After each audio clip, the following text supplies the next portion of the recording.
Wow, chunky boy. Who's that?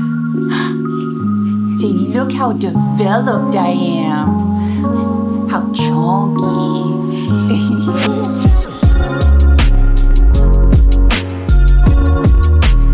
Hey everyone, welcome back. For those of you who are new here, my name is Brittany. I'm a health coach and nutritionist, and normally on this channel, I share with you low FODMAP recipe tutorials to help people with IBS and other digestive issues manage their symptoms. But today we're doing something a little bit different. We are going to talk about what I ate while pregnant on the low FODMAP diet because it was requested by you guys. So let's get into it. Before we get into it, I just want to say that I am not telling anybody what they should be eating. I'm just sharing what I did and what worked for me. Okay? I did not follow the typical dietary guidelines given by OBs and like the government. And there's a few reasons for that. So if we pull up the FDA guidelines, I feel like they emphasize the wrong things. So a few things that I have written down here are they emphasize fat-free and low-fat dairy, which like is not a whole food. Like once you're removing the fat from something, you're processing it in a way that like it doesn't need to be. And what happens when you do that is that food like tastes like crap now. So in addition to removing the fat, they add more sugar. One of the issues that we as pregnant women have to watch out for is gestational diabetes.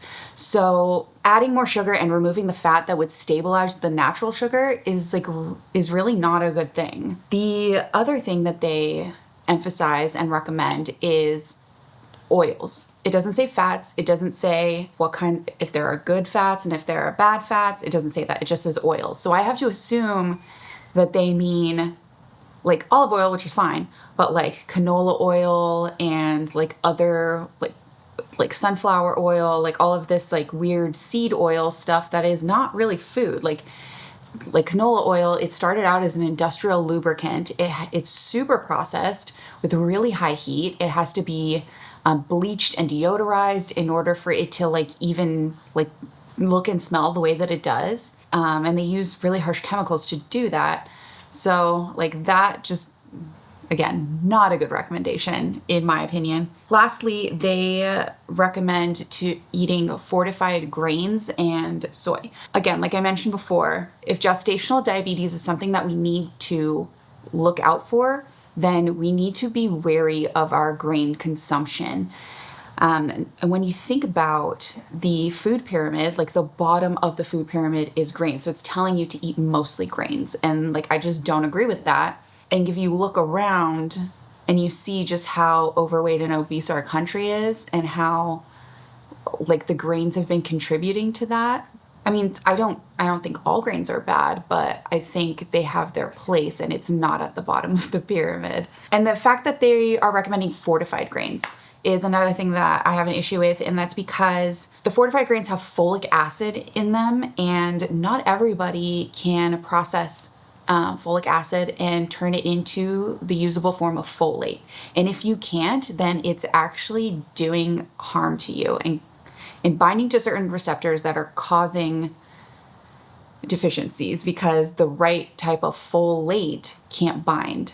So that's another point of disagreement that I have. And then again, with the fortified soy, we just talked about the fortification, but soy in general is a phytoestrogen. And there's just way too many estrogens in our environment right now. And it's causing issues. Like it's causing men and boys to be like less masculine and girls to start their periods at like super young ages. And it's not just the soy in the environment, but it's all the plastics and everything. So I think personally for me, it would be better to avoid phytoestrogens while pregnant and like while like so much is happening in my body like with the hormones, right? Like it's a very hormone dependent process. So those are the main things that the FDA emphasizes that I really had a problem with. The other thing is that they freak you out and tell you to avoid things that you need and that are actually very good for you. You know, they freak you out about eating like a medium rare steak or like a runny egg. And to me, we'll talk a little bit more about that in a minute, but to me that it just like rose a red flag, because like this is a time where you need nutrients, and like meat is super nutrient dense, but the more you cook it, like the more you're denaturing the nutrients that are in there. And then the last thing is the things that they don't tell you to avoid. They don't tell you don't eat processed food, don't eat fast food, like beware of all the weird chemicals in food that are not really food. They don't tell you to beware of pesticides. I mean, there are some OBs nowadays that will mention this, but the vast majority of them don't. There's definitely nothing written about it on the FDA guidelines. And part of the reason that is because the organization that comes up with these guidelines, like other than the FDA, but like, I forget the exact name, but it's like the American Academy of Dietetics or something like that.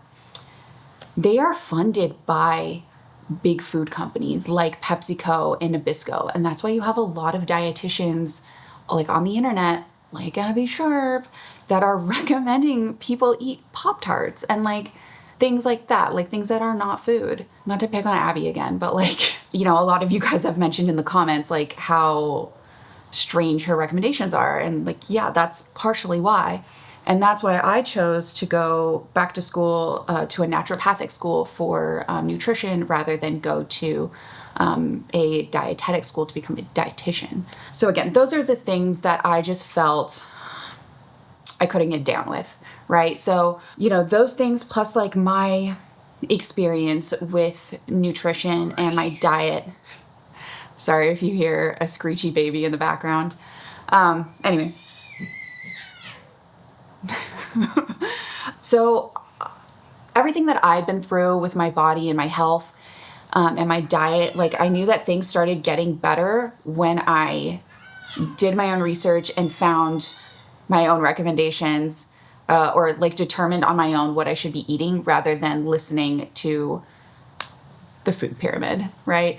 But I knew I was going to need to do like research to back my instincts up, right? Because that's like the one thing about being pregnant. Everybody's got an opinion. Like, should you be eating that? You know? So I really wanted to have like the facts and data to back up what I felt was right for me. And that is where this book comes in. Real Food for Pregnancy by Lily Nichols. She is a registered dietitian. Like I said, like not all dietitians are bad. Like there are some that do, you know, go by all the data. And that's like one of the reasons that I love her book. Like this was my favorite pregnancy book that I got. I feel like she has generally better dietary recommendations than I see most dietitians out there making. She emphasizes protein and fat, which is like the building blocks of human beings. And that's like what you're doing, right? So, and she also makes sure to emphasize that it should be animal proteins and fats because they're just nutritionally superior to plants. And like your body is way better at using them. I really vibed with that.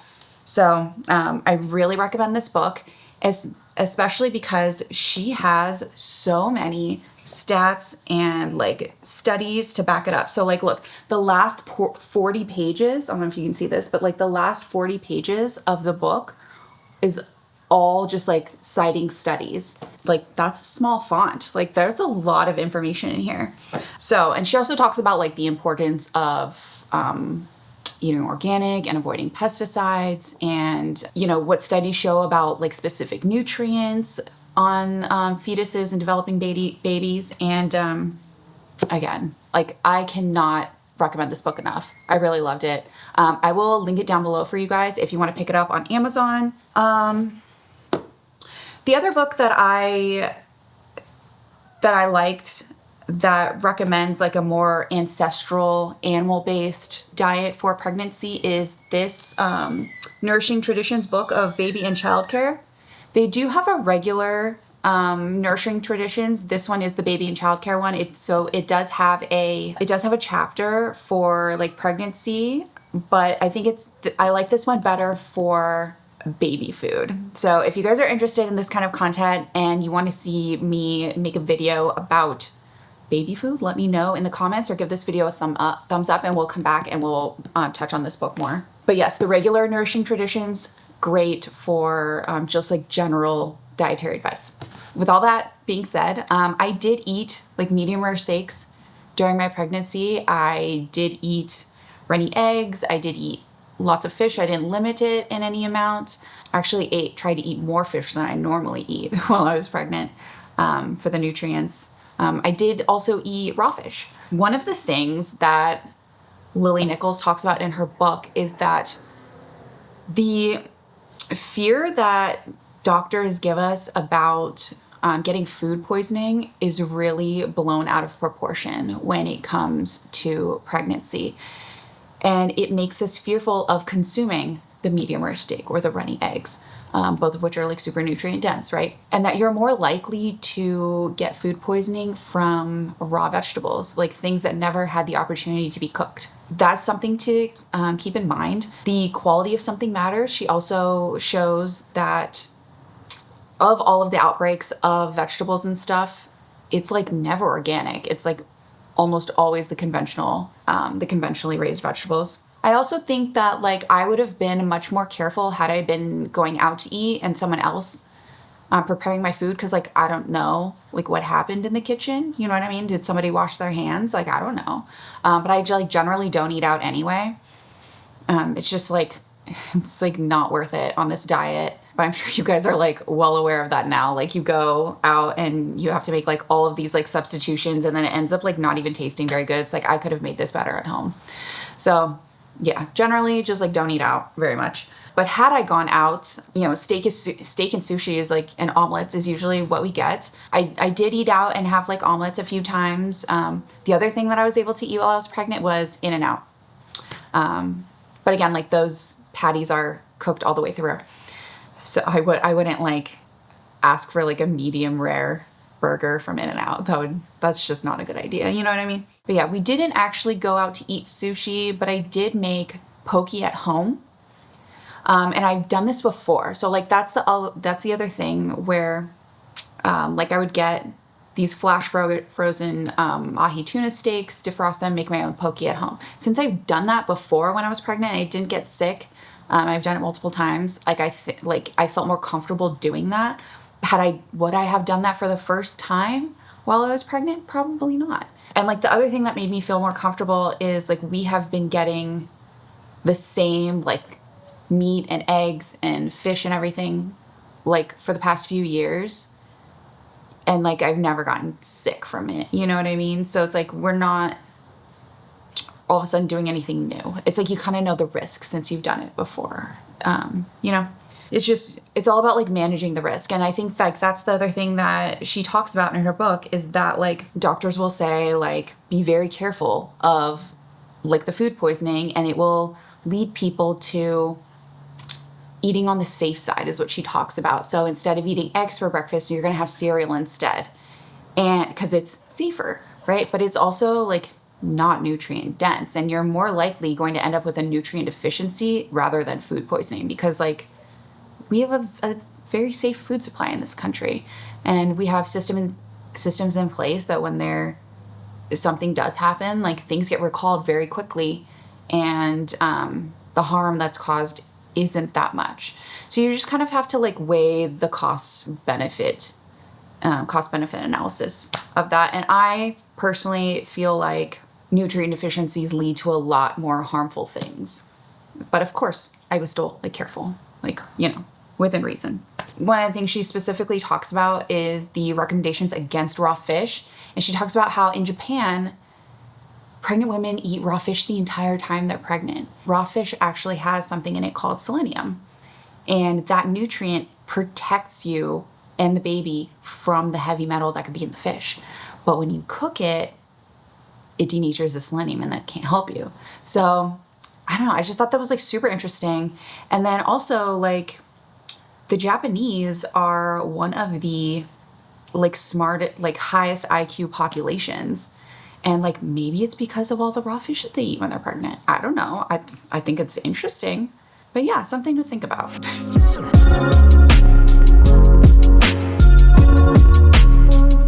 So now let's talk about the things that I did eat while I was pregnant, and foods that I chose to emphasize. So that would be, first of all, protein. Because again, that's what this baby is made out of, right? So my midwife recommended that I eat at least 70 grams of protein a day, which is a lot of protein. So I was eating a lot of eggs, not only for the protein, but the other like nutrients that it has in the yolk, choline being one of them that is very important, particularly for the brain development of baby. And like you don't really like get many other places. A lot of meat, so like steak, fatty fish like salmon, chicken, a lot of like bone-in meats. I would slow roast them or cook them in the slow cooker, because when you do that, it helps to pull the nutrients and the collagen out of the bones and connective tissues into like a little gelatinous broth, right? And then I would make sure to either drink the bone broth or make bone broth, like the recipe that I have on my channel. I would use it when I would make like rice or beans or like vegetables, like other things that like we needed a little bit of liquid. That was another really great way to add like extra nutrients and collagen into the diet. And if I didn't have any on hand, I would use the Vital Proteins collagen gelatin powder. I've talked about it many times on this channel. I'll link it down below for you guys if you want to pick some up. It's very easy to use. So other than like eggs and meat, I ate a lot of dairy. And I did try some raw milk, and it was still too much lactose for me. I couldn't handle it.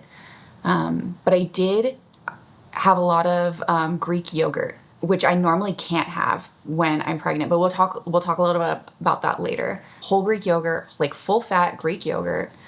I had so much of that. I had a lot of butter, cheese, cottage cheese. Oh my God, I ate so much cottage cheese.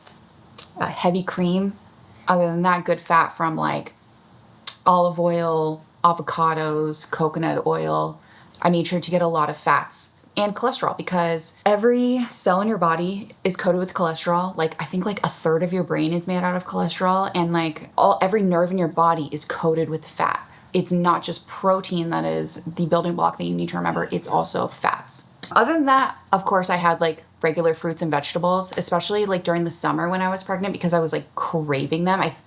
But I think that was mostly like a hydration thing, but I wasn't like prioritizing them in a way that I was prioritizing the animal foods, because again, like my body is making this baby out of like steak and eggs and like cheese and all of that stuff, right? It's not making baby out of like carrots and cucumbers and berries, you know, like that's just not what's happening. So of course I still did eat fruits and vegetables, but I wasn't like prioritizing them in the same way. What I did prioritize that wasn't meat though was sauerkraut and pickles, like naturally fermented pickles. And that is because I really wanted to cultivate a very good microbiome, because that's the microbiome that I was going to be passing on to the baby, right? Like I didn't want to develop GBS. I didn't want to have antibiotics. And that's not that's not how things worked out. But I mean, I did my best. And that's not because like I got GBS. I just, my son came a month early, so they didn't have time to like rule it out. So I just had to have it in case. So one of the things I did not eat though was sweets. Like I just didn't crave sweets. I'm not a sweets person in general. You'll see I did make a cookie video for you guys while I was pregnant. The brown butter and tahini cookies are so good. So I did have a couple of cookies that day. And then I had like one bowl of ice cream, and my husband was like, whoa, because I like never eat ice cream. And the other thing was like some dark chocolate sometimes, like, but generally like, I don't know. I'm not drawn to the sweets in the same way that I am like pasta and cheese, which like I probably did have like more gluten-free pasta than I normally do. So yeah, I didn't really crave sweets, but what I did crave was salt. So let's take a minute to talk about salt. So salt gets a bad rap, and that is not because of the salt in itself, but it's because of the processed food that packs way too much salt in there. I personally feel that like if you don't eat processed food, you're really not going to have a problem with salt. And you can really salt your food to whatever, to your liking, because your taste buds, they like help tell you how much salt you need. Salt is very important in the body. One of the things that it does is it helps your body communicate with itself, right? So like your muscles moving, your heart pumping, that is your body exchanging sodium and potassium ions across a membrane, and that's how your body moves. So like that's how important salt is, right?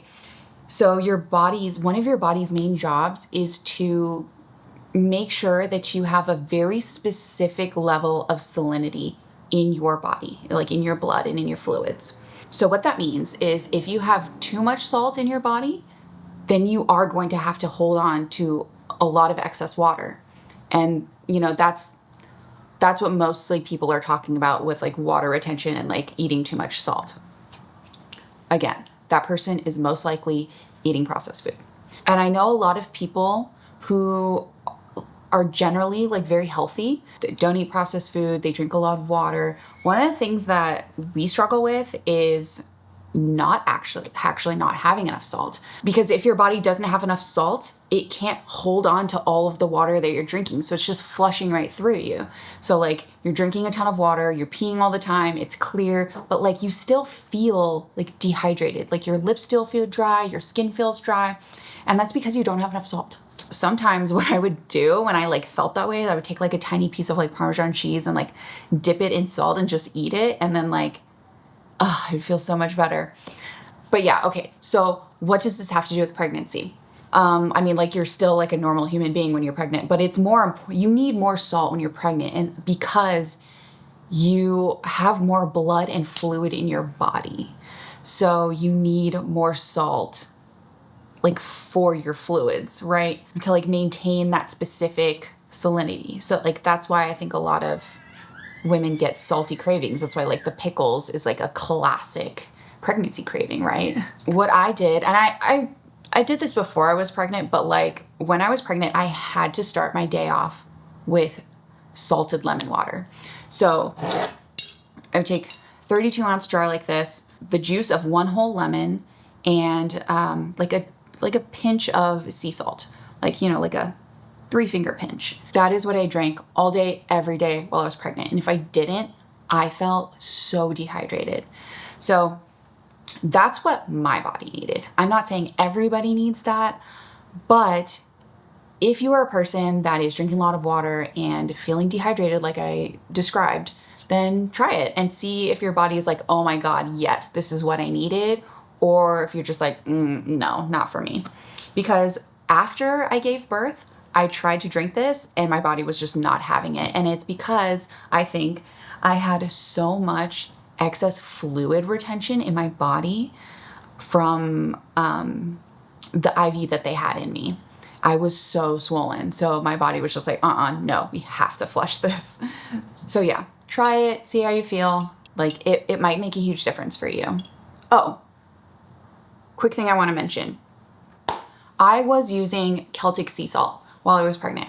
Now, there's recently been some third-party testing that has come out testing a bunch of different salt brands for heavy metals and other things like that. And apparently Celtic sea salt has quite a bit of heavy metals in there. So I recommend pulling up, like if you Google Mamavation, one word, salt, if you just Google that, it'll pull up this study and you can look at all the data for yourself. But apparently the best one is Diamond Crystal Kosher Salt. So the next time I buy salt, I'll be getting that one. So I just wanted to let you know.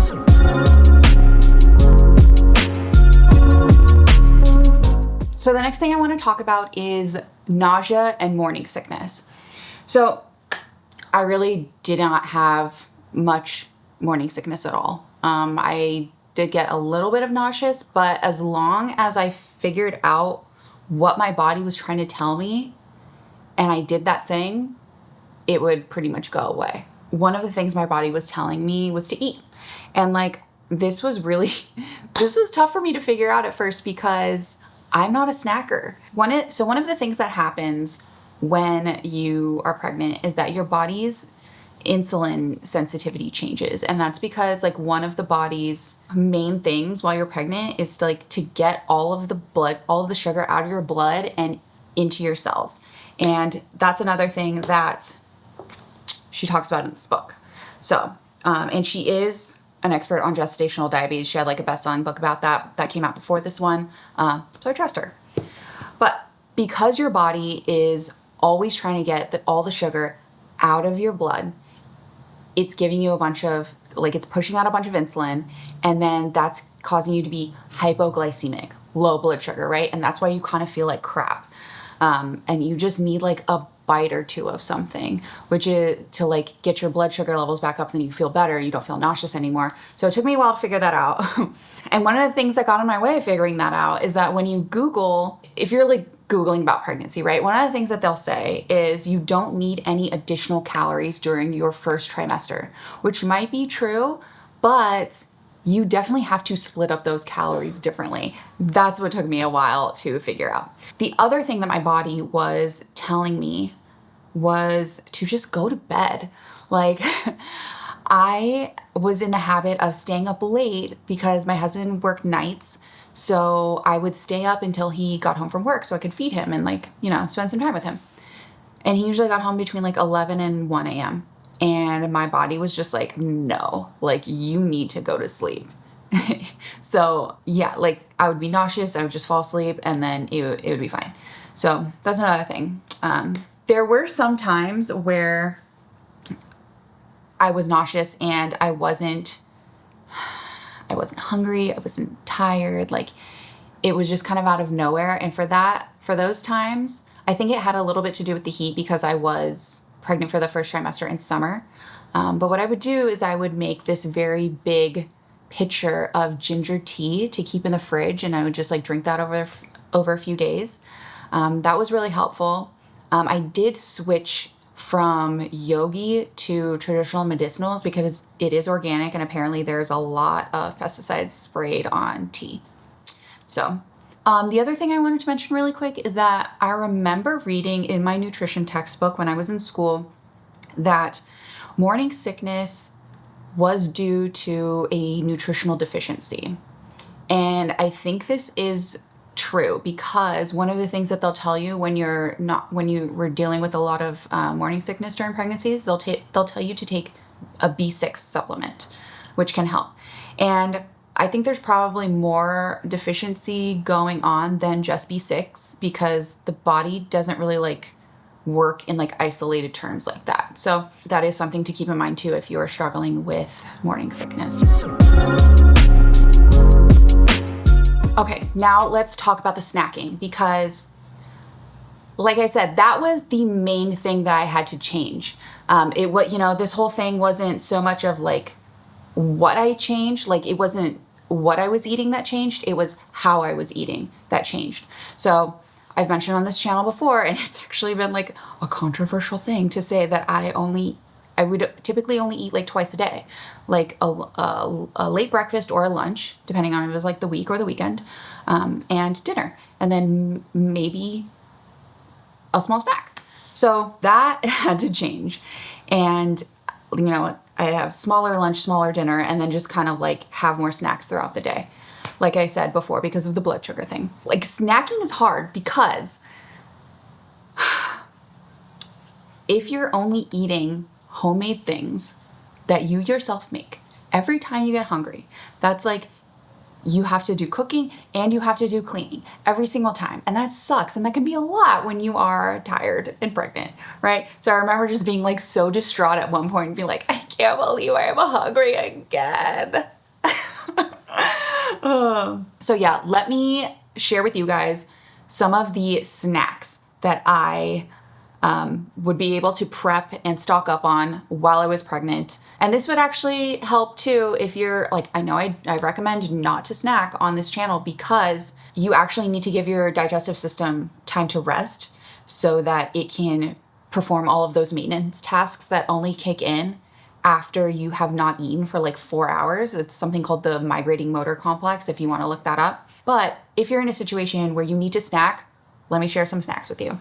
So one of the best snacks that I found is a soft-boiled egg.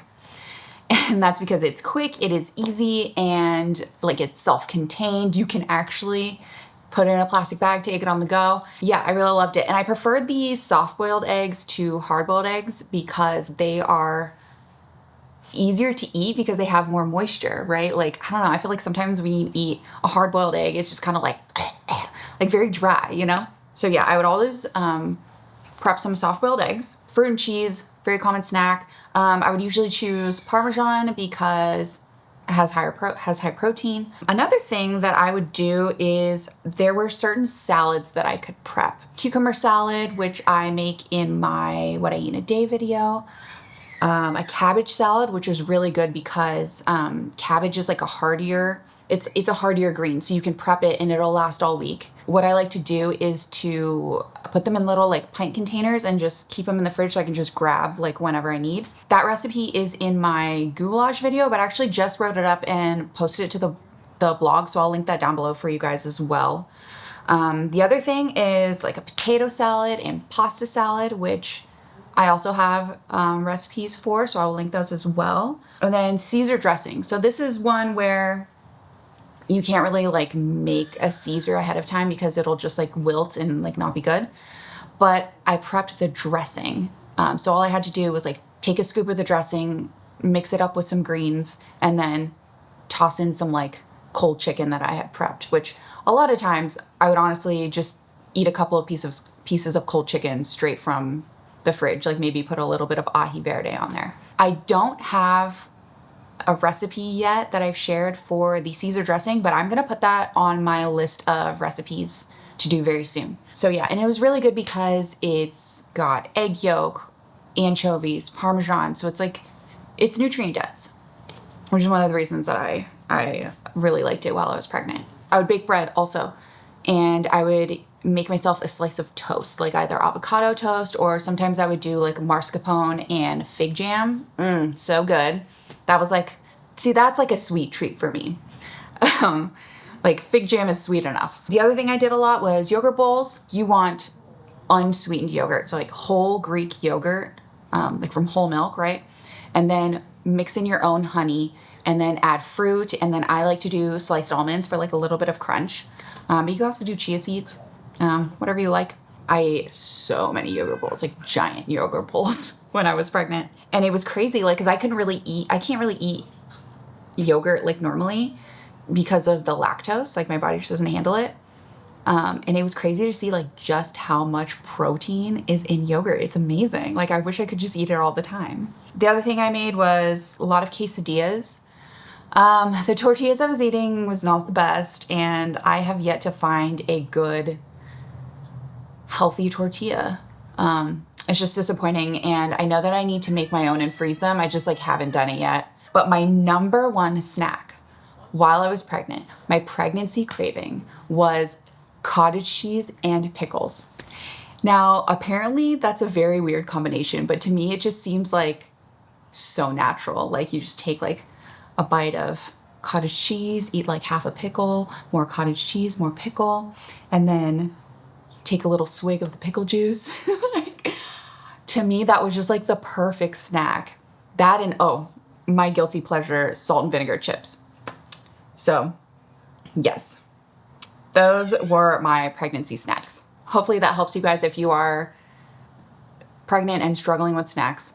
So, I would also recommend getting those pint containers I was talking about. I'll link them below for you guys because it really helped not having like a ton of extra dishes to do too, because you can eat right out of the pint container. Just don't put anything hot in plastic, please. Okay, now let's talk about coffee. I had intended on abstaining from coffee while I was pregnant.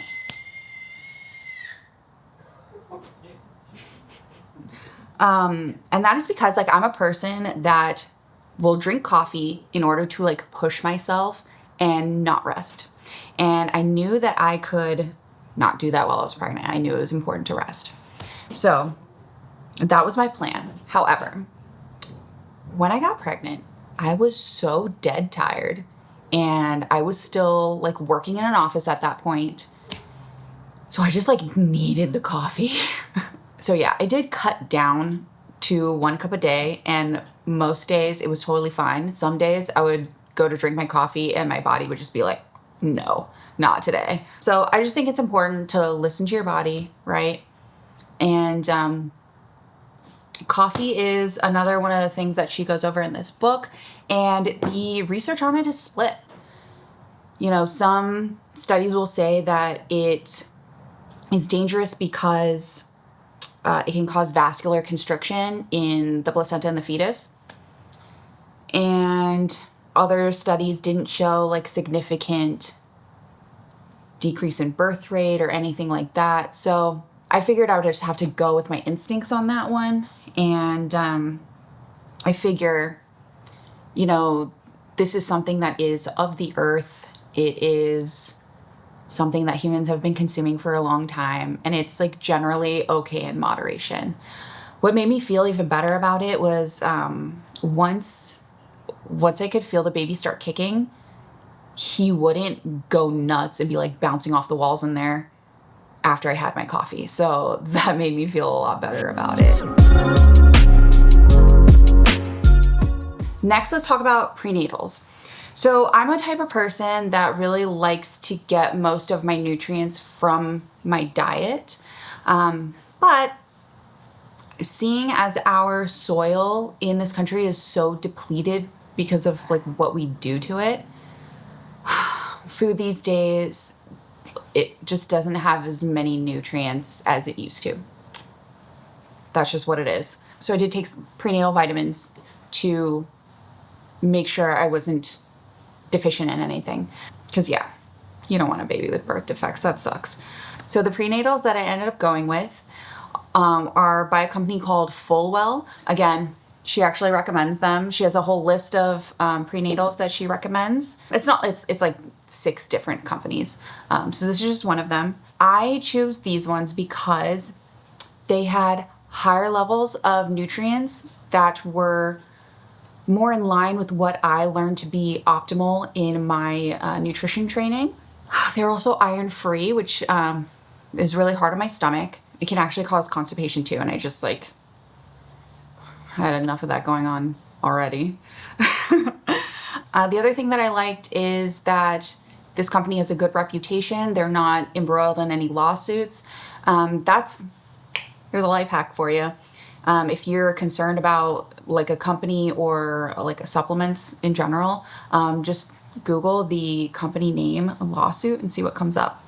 I think there are a lot of sketchy supplement companies out there, and that's one of the reasons like I really don't like to take supplements, because you don't actually know what's in there, right? But this company does do third-party testing as well. They actually only allow health professionals to be in their affiliate program. So they don't have like all of these like Instagram people like advertising them to you, which I don't know. I think that can be sketchy. I had a really positive experience with these supplements because my body is so sensitive that like if something was off in these things, like I would be able to tell, honestly. Like I've tried lots of different supplements over the years and my body rejects most of them. One drawback is that it is 8 pills a day. That sucks, but like there's no way to get the amount of nutrients that they have in there without being in so many pills. But yeah, like I was saying, I had a really good experience. I want to share that with you guys. So I actually did join their affiliate program, and I will leave a link down below if you guys want to check it out. If you decide to try it, like please use my link. That would really help me out. I think you guys have noticed that I really don't do brand sponsorships very much on this channel because I'm not just trying to sell you guys stuff. I don't recommend things that I don't truly believe in and like take myself. So yes. Okay. I did take more than just the prenatal vitamins though, which was already 8 pills a day. So yeah, I was taking a lot of stuff, but like I really wanted to make sure like my bases were covered because my body has been through a lot, like with my past like health problems, and like I was very nutritionally depleted at one point. So I wanted to like make sure that not only like baby got everything he needed, but also he wasn't just like full up taking everything from me. Cause like they have those like sayings that like you get one cavity per kid, right? And that's because your body is leaching minerals from your teeth and probably your bones too, like in order to get that baby what he needs. That's why like I really didn't want that to happen. So yeah, that's why I opted for like the high dose prenatals. Okay, so the other thing I was taking is beef liver supplements. It's just like desiccated beef liver that's ground up, put into capsules. I like Heart and Soil. I was taking 4 pills of those a day. They do recommend 6, but I couldn't take more. The other thing I was taking was EPA and DHA through a fish oil, a fish oil pill. That was by Nordic Naturals. And then I did an additional vitamin K supplement. I didn't do this one every single day. I did it like 3 times a week. It was the Bronson Triple Play. And that has like 3 different forms of vitamin K. And they do have vitamin K in the Fullwell prenatals, but they didn't have all the forms of vitamin K. And I remember reading something in Real Food for Pregnancy about how important vitamin K was. I don't remember what she said at the moment, but I did decide to take the extra vitamin K. And then I also took a vitamin D. I took 10,000 IUs twice a week.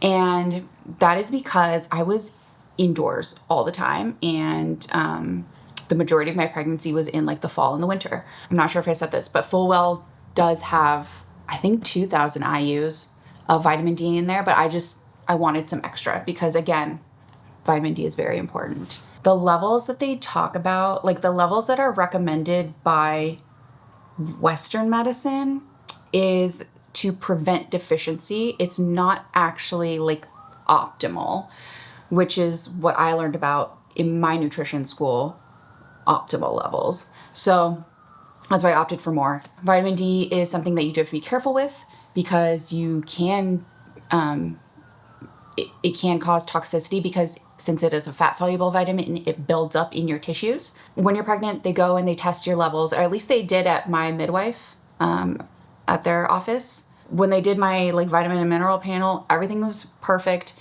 and I wasn't deficient in vitamin D. So yeah, I think the extra supplementation did help personally. And I'll put links down below for the other supplements that I took as well.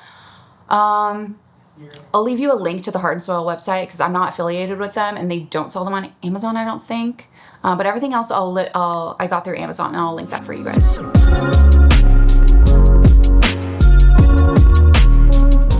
Okay, and now let's talk about how being pregnant affected my IBS, because that is something that you guys really wanted to know. So it was interesting because I felt like my FODMAP intolerances were lessened.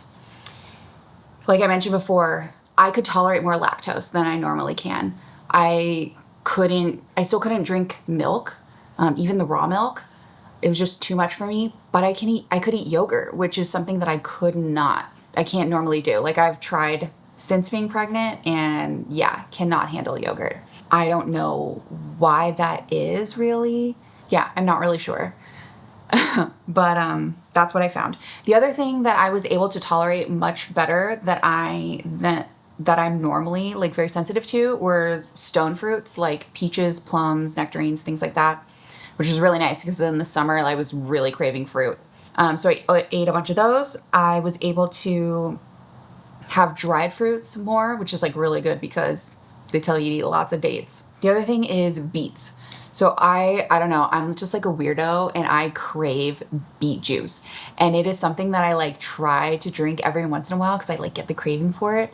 And I'll just get like a small one and I get halfway through and I'm just like, ugh, I don't feel good. But while I was pregnant, I was able to drink beet juice. So that was really nice. I enjoyed that. And my husband and I were eating lots of like goat cheese and beet salads. It was super good. I recently made like a thing where I blended goat cheese and marinated beets, and I tried to eat that. It was too many beets for me. It was sad, but I am looking forward to being pregnant again, where I can enjoy more beets. So even though my FODMAP intolerances were less, my actual food allergies were far more severe. So things that I would normally be able to get away with, I could not. Like, my body was so sensitive. And honestly, that's fine. I didn't mind being extra careful. It was actually really good for me because I'm still extra careful, even though I'm not pregnant, and I can tolerate a little bit more. And that's because the only thing that like sucks more than having to wake up at night with a baby is having to do that while being Benadrylled out of your mind. So like I've just since been like much more careful, and I think it's a good thing for me. So yeah, things I normally would have been able to get away with, I couldn't anymore. So normally I'd be able to handle like a little bit of the habit, like the salad and like the like little ranch dressing. Couldn't do it anymore. We have a pho place around the corner from our house, and I usually can have it and it's fine. Nope, not while I was pregnant. The only things that I could really eat out was omelets. When we'd go to breakfast, I could eat an omelet and In-N-Out. That's it. So just a tip right now for In-N-Out, for it to be low FODMAP, protein style, right? Obviously, no bun, no spread, add mustard. And then I would usually get like a 3x3 or a 4x4 with cheese. That was my pregnancy like meal out. Kudos to In-N-Out for their quality, because like I know they like claim to be very high quality, but like they really are, because like my body would not be able to tolerate it if it wasn't. So good on them. So there are a couple of other like digestive things that happen to your body when you're pregnant. And that is because of the hormone levels. So your body has like really high progesterone when you're pregnant, right? Because that's the progestation hormone. So you have high progesterone and high relaxin. So what happens there is those two things slow your GI tract. So progesterone just like does that, but the relaxin, what it does is it relaxes the contractions of your smooth muscle,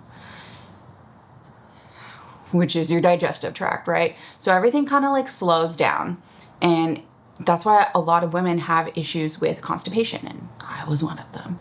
Particularly in the beginning. By the end of my pregnancy, it was not a problem because I had like learned ways around it. Honestly, the salt water really helped. The other thing is magnesium supplements. I think it's magnesium citrate. It's whatever magnesium is in the Calm supplement. It's like the powder that you put in water. That was really helpful. I'll link that down below for you guys as well. And then you're just generally like bloated when you're pregnant because of hormones. So like, I think you just don't notice the bloating from FODMAPs as much maybe, but I didn't feel like extra bloated like from something I ate. I just felt like pregnant bloated. Whew.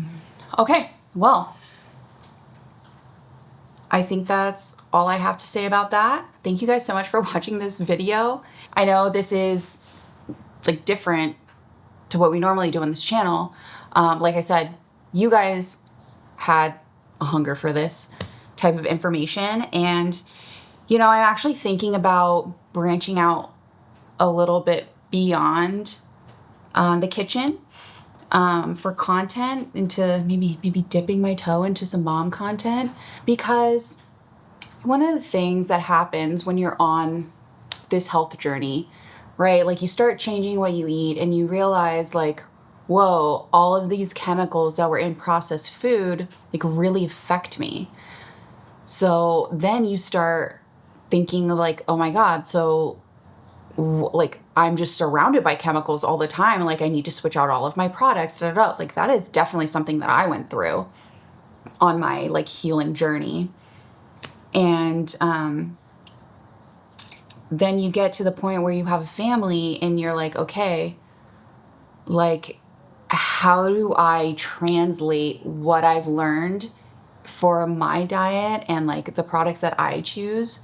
Like how do we extend this to our husbands and our babies? Well, I mean, her significant others, let's say. But yeah, I've learned a lot over the years, and I make a lot of very like specific choices that, I mean, I would love to share with you guys if you're interested in. So yeah, like one of the things that I decided to do was cloth diaper because there's so many chemicals in disposable diapers, and like, I don't know. I think I'm going to make a video about it, whether you guys are interested or not, because